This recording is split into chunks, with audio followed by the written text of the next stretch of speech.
اگر بچہ جوان ہو گیا تو اب یہاں باپ کی ذمہ داری ہے کہ وہ اپنے جوان بیٹے کے ساتھ دوست کی طرح رہنے لگے. 14 سال سے لے کر 21 سال کا یہ بہت پیک پیریڈ ہوتا ہے بچے کے لیے, کسی بھی بچے کے لیے. یہی وہ پیریڈ ہے جہاں بچہ جوان ہوتا ہے, جہاں بچے کے بلوغت کے مسائل شروع ہو جاتے ہیں, جہاں بچہ بہکنے لگتا ہے, جہاں بچہ اپنا کیریئر بنانا چاہتا ہے. اب وہاں جو اس کا بہتر دوست ہوگا وہ اس کی صحیح رہنمائی کرے گا.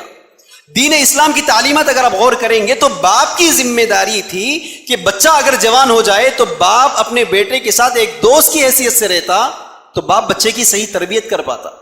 آج کیا ہوتا, باپ کے ساتھ بیٹا جیسے بڑا ہونے لگتا دو لوگ ایسا دور ہوتے چلے جاتے, خیالات نہیں جمتے ایک دوسرے کے. کیوں؟ اب یہی ڈکٹیٹرشپ انہوں دکھانا چاہتے بچے کے اوپر, کمپرومائز کے وے میں نہیں جاتے.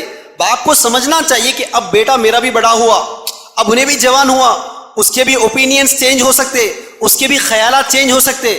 اب میں اس کے خیالات کو بھی ریسپیکٹ کروں گا, میں اس کی رائے کو بھی قبول کروں گا. یہی تو وجہ ہے ابراہیم علیہ السلام جب ایک لمبی مدت کے بعد اپنے بیٹے کے پاس آئے تو سیدھے ذبح کرنے نہیں بیٹھے ہو, آ کر پہلے مشورہ پوچھے بیٹے سے, بیٹے میں نے خواب میں دیکھا تھا کہ میں تجھے اللہ کی راہ میں ذبح کر رہا ہوں, ذرا بتاؤ آپ کا خیال کیا ہے تمہارا اوپینین.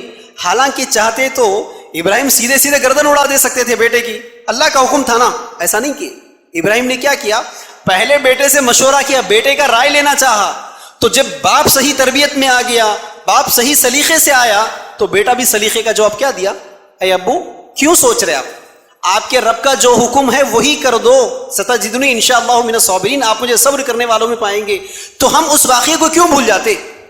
بچہ جب تک بچہ تھا چلا دیے ڈکٹیٹرشپ, لیکن بچہ جب بڑا ہونے لگے تو اب باپ کی ذمہ داری ہے کہ وہ دوست کے ماحول میں آ جائے بیٹے کے ساتھ. ماں کی ذمہ داری ہے اپنی جوان بچی کے ساتھ دوست کے ماحول میں آ جائے. کیوں؟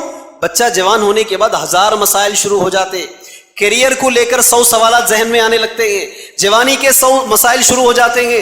بچہ بڑا ہو گیا, بچیوں کے مسائل شروع ہو جاتے ہیں, لو افیئرس کے مسائل شروع ہو جاتے ہیں, اور اس کے ساتھ ساتھ اس کو منی بھی خارج ہونے لگتی ہے, احتلام بھی ہونے لگتا ہے. اب وہاں باپ دوست کے ماحول میں بیٹے کی صحیح تربیت کرتا, بیٹے کے ساتھ دوست کے ماحول میں رہتا, اس کے خیالات کی قدر کرتا. اگر غلط بھی کر رہا ہے تو اچھے انداز سے اس کی اصلاح کرتا. تو بچہ بھی کیا کرتا, اگر کچھ غلطی کر بھی دیا تو آ کر فوری باپ کو بولتا, ابو دیکھو میں غلطی کر دیا, کیا کروں اگلی بار. اگر بچہ غلطی بولنے سے پہلے ہی باپ ڈانٹنا شروع کر دے, بے عزت کرنا شروع کر دے, مارنا شروع کر دے, اور ایک بار آ کے بولتا ہوں نہیں بولتا.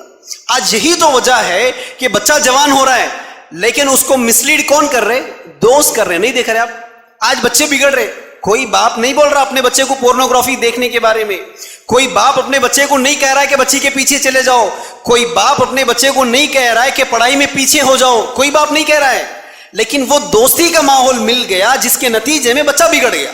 لیکن باپ اگر بچہ جوان ہوتے ہی یہ بھی ہوش پہ آ جائے, بچے کے خیالات کو ریسپیکٹ کرنے لگے. آج دیکھ لو کسی بھی گھر میں بچہ ذرا بڑا ہو گیا, سب سے پہلا نقصان 2 لوگوں کے خیالات نہیں جمتے.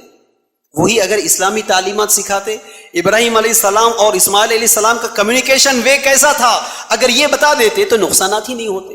اس طرح کے مزید ویڈیوز حاصل کرنے کے لیے ہمارے YouTube چینل کو سبسکرائب کیجیے اور بیل آئیکن کلک کیجیے اور ہمارے YouTube کے لنک کو شیئر کیجیے.